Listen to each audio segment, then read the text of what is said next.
Salam sejahtera buat saudara-saudara, buat kita semua yang dikasihi dan mengasihi Tuhan Yesus. Jumpa kembali bersama-sama dengan saya, Pendeta Nanang, dalam pembahasan firman Tuhan. Firman Tuhan kali ini kita akan bersama-sama membahas sebuah tema. Temanya menarik, yaitu jika Tuhan dapat menghidupkan tulang-tulang, apalagi yang saudara khawatirkan. Saya ulangi, jika Tuhan dapat menghidupkan tulang-tulang, apalagi yang saudara khawatirkan.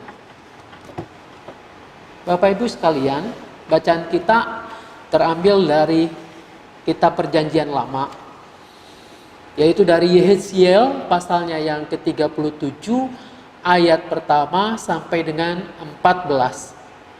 Yehezkiel 37 ayat pertama sampai dengan ayatnya yang ke-14. Saya mengajak kita semua untuk terlebih dahulu kita berdoa sebelum kita mempelajari bagian firman Tuhan ini. Mari kita berdoa. Bapa di surga, terima kasih untuk kesempatan yang baik di mana kami boleh kembali untuk belajar firman Tuhan. Roh Kudus menolong kami semua agar apa yang kami baca, kami renungkan, kami refleksikan, boleh kami lakukan juga dalam hidup kami sehari-hari, terutama di tengah-tengah situasi yang pada saat ini buat kami semua cukup mengkhawatirkan. Tuhan yang menolong agar kami semua dikuatkan oleh Roh-Mu yang kudus. Dalam nama Tuhan kami Yesus Kristus kami berdoa. Amin. Yehezkiel 37 ayat pertama sampai 14 saya akan bacakan untuk ibu bapak sekalian. Di sana Lembaga Alkitab Indonesia memberi judul Kebangkitan Israel. Lalu kekuasaan Tuhan meliputi aku dan ia membawa aku keluar dengan perantaraan rohnya dan menempatkan aku di tengah-tengah lembah. Dan lembah ini penuh dengan tulang-tulang. Ia membawa aku melihat tulang-tulang itu berkeliling-keliling dan sungguh amat banyak bertaburan di lembah itu. Lihat, tulang-tulang itu amat kering. Lalu ia berfirman kepadaku, "Hai anak manusia, dapatkah tulang-tulang ini dihidupkan kembali?" Aku menjawab, "Ya Tuhan Allah, Engkaulah yang mengetahui." Lalu firman-Nya kepadaku, "Bernubuatlah mengenai tulang-tulang ini dan katakanlah kepadanya, hai tulang-tulang yang kering, dengarlah firman Tuhan. Beginilah firman Tuhan Allah kepada tulang-tulang ini. Aku memberi nafas hidup di dalammu supaya kamu hidup kembali. Aku akan memberi urat-urat padamu dan menumbuhkan daging padamu. Aku akan menutupi kamu dengan kulit dan memberikan kamu nafas hidup supaya kamu hidup kembali. Dan kamu akan mengetahui bahwa akulah Tuhan." Lalu aku bernubuat seperti diperintahkan kepadaku. Dan segera sesudah aku bernubuat, kedengaranlah suara. Sungguh, suara berderak-derak. Dan tulang-tulang itu bertemu satu sama lain. Sedang aku mengamat-amatinya, lihat, urat-urat ada dan daging tumbuh padanya. Kemudian kulit menutupinya, tetapi mereka belum bernafas. Maka firman-Nya kepadaku, "Bernubuatlah kepada nafas hidup itu, bernubuatlah, hai anak manusia, dan katakanlah kepada nafas hidup itu, beginilah firman Tuhan Allah, hai nafas hidup, datanglah dari keempat penjuru angin dan berhembuslah ke dalam orang-orang yang terbunuh ini supaya mereka hidup kembali." Lalu aku bernubuat seperti diperintahkannya kepadaku, dan nafas hidup itu masuk di dalam mereka sehingga mereka hidup kembali. Mereka menjejakkan kakinya suatu tentara yang sangat besar. Firman-Nya kepadaku, "Hai anak manusia, Tulang-tulang ini adalah seluruh kaum Israel. Sungguh, mereka sendiri mengatakan, tulang-tulang kami sudah menjadi kering dan pengharapan kami sudah lenyap. Kami sudah hilang. Oleh sebab itu bernubuatlah dan katakan kepada mereka, beginilah firman Tuhan Allah, sungguh aku membuka kubur-kuburmu dan membangkitkan kamu, hai umatku, dari dalamnya. Dan aku akan membawa kamu ke tanah Israel. Dan kamu akan mengetahui bahwa akulah Tuhan.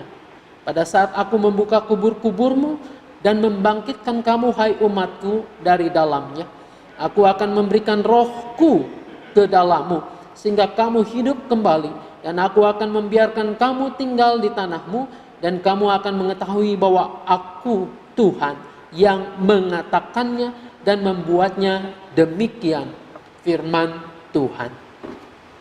Ibu Bapak yang dikasihi dan mengasihi Tuhan Yesus, apa yang tadi saya baca ini merupakan bacaan pertama dari minggu Prapaskah kelima tahun A, yang hari Minggu lalu itu dibacakan sebagai bacaan yang pertama.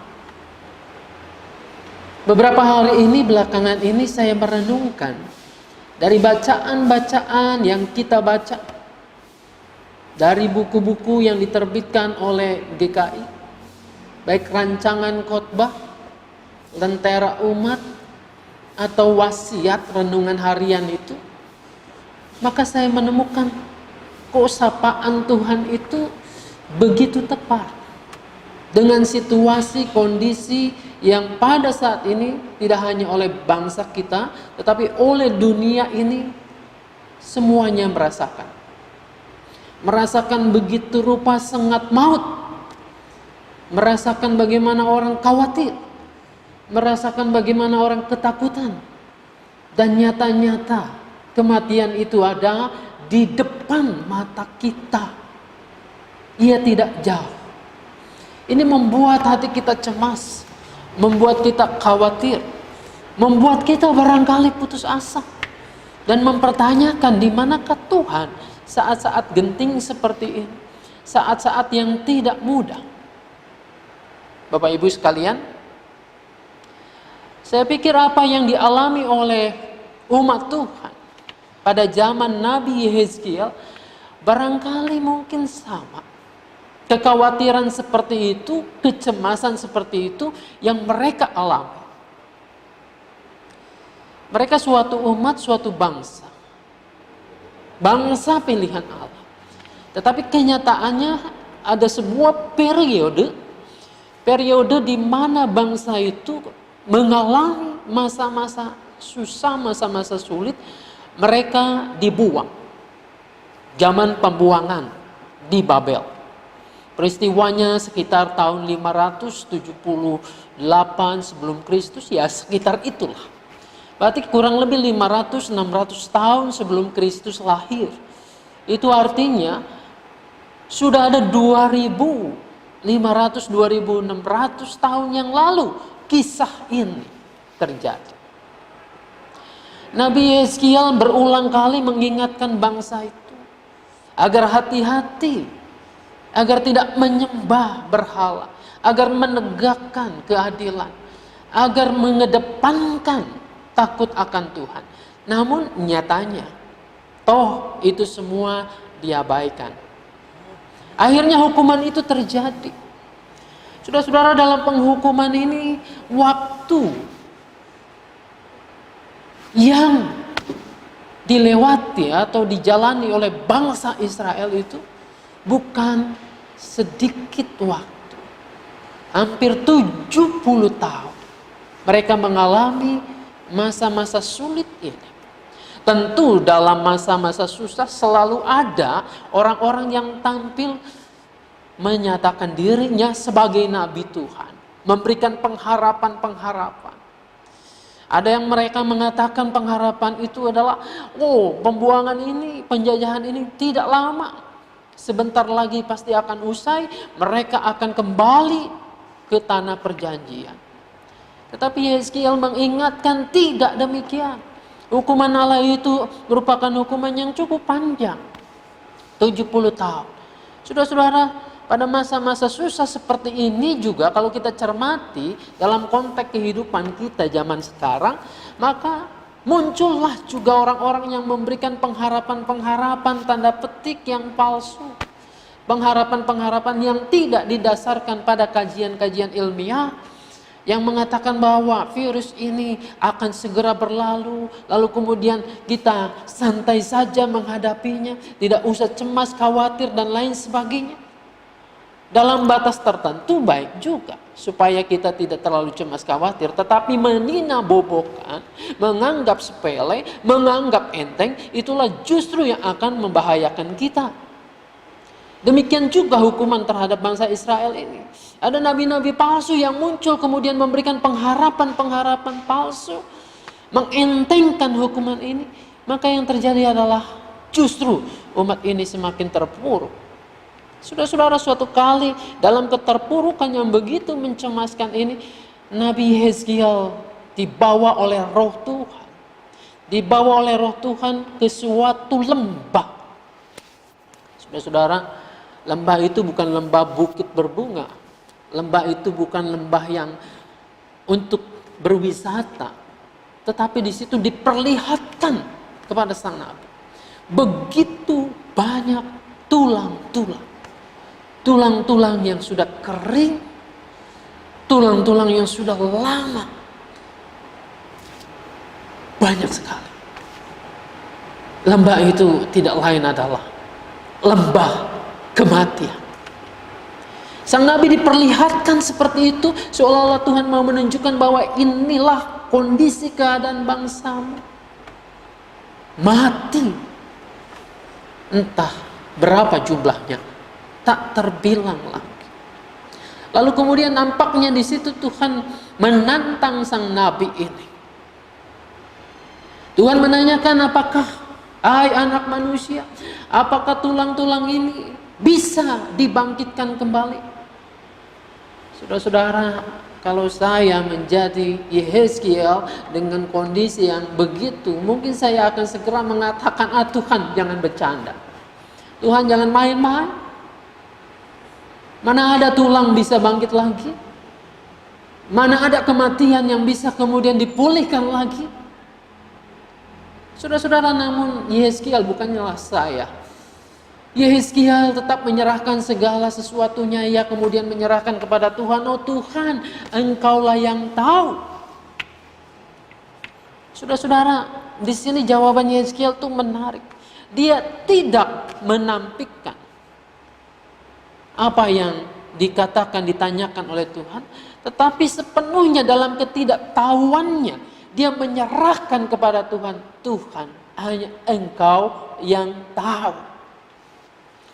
Saudara-saudara, saat ini kalau kita ditanya, adakah kematian yang kita hadapi saat ini begitu banyak, begitu mencemaskan ini? Di situ akan timbul sebuah kehidupan. Mungkin kita akan mengatakan kita tidak tahu.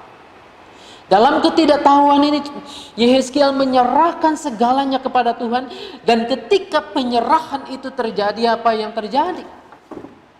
Saudara-saudara, di situ menarik bahwa Tuhan mengajak Yehezkiel melibatkan anak manusia ini untuk berkarya, mendatangkan kehidupan. Tuhan mengatakan, ayo bernubuatlah. Bernubuatlah kepada tulang-tulang itu. Artinya apa, saudara-saudara? Katakanlah kepada lembah kematian itu. Katakanlah sesuatu yang ada, yang dari Tuhan itu, kepada lembah kematian itu. Saudara-saudara, di sini kalau kita belajar kepada Yehezkiel, Yehezkiel menurut. Dalam mungkin ketidaktahuan, ketidakmengertian, ia taat, ia mau dipakai oleh Tuhan untuk terlibat dalam sebuah proses pengharapan yang besar, pengharapan yang dahsyat itu. Dan ketika nabi ini mulai mengikuti apa yang Tuhan katakan, ia bernubuat kepada tulang-tulang itu, kepada kematian itu. Nampak ada sesuatu pengharapan. Tulang-tulang itu berderak, seolah-olah bersatu. Saudara-saudara, tidak hanya di situ, kemudian dari tulang-tulang itu muncul daging, muncul kulit. Tetapi di situ belum ada napasnya. Lalu kemudian disitulah sang nabi kembali diminta untuk memberikan nubuatnya, untuk menyatakan pernyataan Allah kepada tubuh yang belum bernyawa itu. Apa yang terjadi? Saudara-saudara, yang terjadi adalah sesuatu yang luar biasa. Yang tadinya tulang kemudian menjadi tubuh dan kini bangkit. Bangkit menjadi tentara yang besar, yang siap mengalirkan, menjalankan kehidupan umat yang baru, umat yang sudah bangkit. Ada banyak cara untuk menafsirkan bagian ini. Mungkin para ahli mengatakan, oh itu bukan kenyataan yang sesungguhnya demikian, karena ini adalah sebuah penglihatan. Maka sang nabi diberikan visi penglihatan untuk itu. Lalu kemudian ada yang mengatakan juga ini peristiwa betul-betul terjadi. Saudara-saudara, yang kita mau katakan di sini, pelajari di sini, bukan memperdebatkan itu, tetapi apa pesan firman Tuhan? Di tengah-tengah kehidupan, di tengah-tengah kematian, di tengah-tengah ketiadaan pengharapan ini, saudara-saudara, buat saya adalah satu hal yang penting sesuai dengan tema kita. Jika Tuhan mampu menghidupkan tulang-tulang, apalagi yang harus kita khawatirkan? Ini yang harusnya digali di dalam diri kita. Ada sebuah keyakinan bahwa Tuhan sanggup memulihkan sebuah keadaan yang tanpa harapan menjadi keadaan yang penuh harapan, bahkan di dalamnya menghasilkan, mengalirkan kehidupan. Saya teringat ketika membaca kisah ini, sebuah kejadian yang terjadi di Wuhan itu. Awal dari virus corona yang menyebar ke seluruh dunia ini. Saudara-saudara, pada waktu itu sekitar awal bulan Januari, mata dunia tertuju kepada sebuah kota di Cina, di Tiongkok, yang bernama kota Wuhan itu. Apa yang terjadi? Di sana orang begitu mencekam, begitu menakutkan kota itu. Namun kita bisa melihat, lepas dari pro kontra, kita bisa melihat komitmen orang-orang di dalam menanggapi wabah, menanggapi bencana ini. Itu luar biasa. Mereka bahu-membahu, mereka bekerja siang malam tanpa lelah, saling menopang, saling menguatkan. Dampaknya apa? Wuhan yang tadinya lembah kematian, kemudian berubah sedikit demi sedikit. Ada pengharapan, ada kehidupan, ada sesuatu yang mengalir, yang indah, yang bisa disaksikan oleh dunia ini.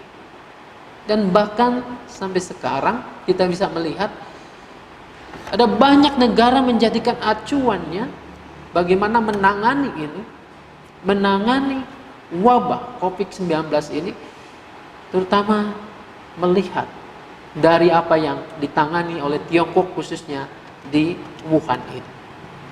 Saudara-saudara, lembah kematian kota Wuhan itu kemudian menjadi sekarang lembah pengharapan, menjadi inspirasi banyak bangsa, banyak orang untuk belajar. Nah, kembali kepada firman Tuhan pada saat ini. Mungkin pada saat ini kita cemas, kita khawatir. Tidak salah, karena Tuhan menciptakan kita dengan emosi. Tuhan menciptakan kita dengan sebuah perangkat yang ada di dalam diri kita sebagai tanda harus kita berjaga-jaga. Nah, saudara-saudara, apakah kekhawatiran itu lalu kemudian mematikan gerak langkah kita? Mestinya kan tidak.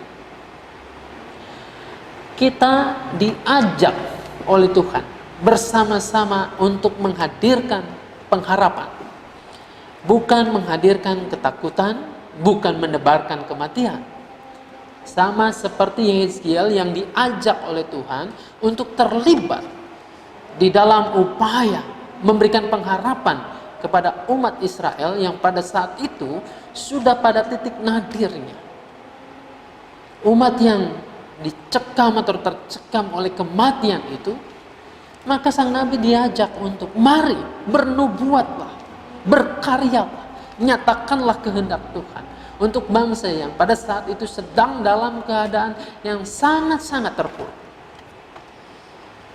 Saya kira hari ini Tuhan juga mengajak Anda dan saya mengajak hal yang sama.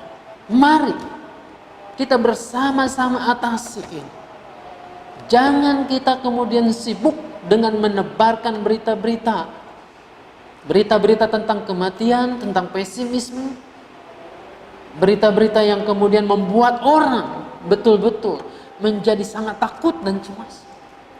Tapi kita bisa saling menopang, menularkan kehidupan. Kita diajak oleh Tuhan, ayo bangkit untuk memberikan semangat, untuk menebarkan kasih sayang, memperhatikan mereka yang pada saat ini kesulitan. Saudara-saudara, ada begitu banyak di luar yang mengalami hari-hari ini sulit untuk mendapatkan makanan, untuk mendapatkan minuman.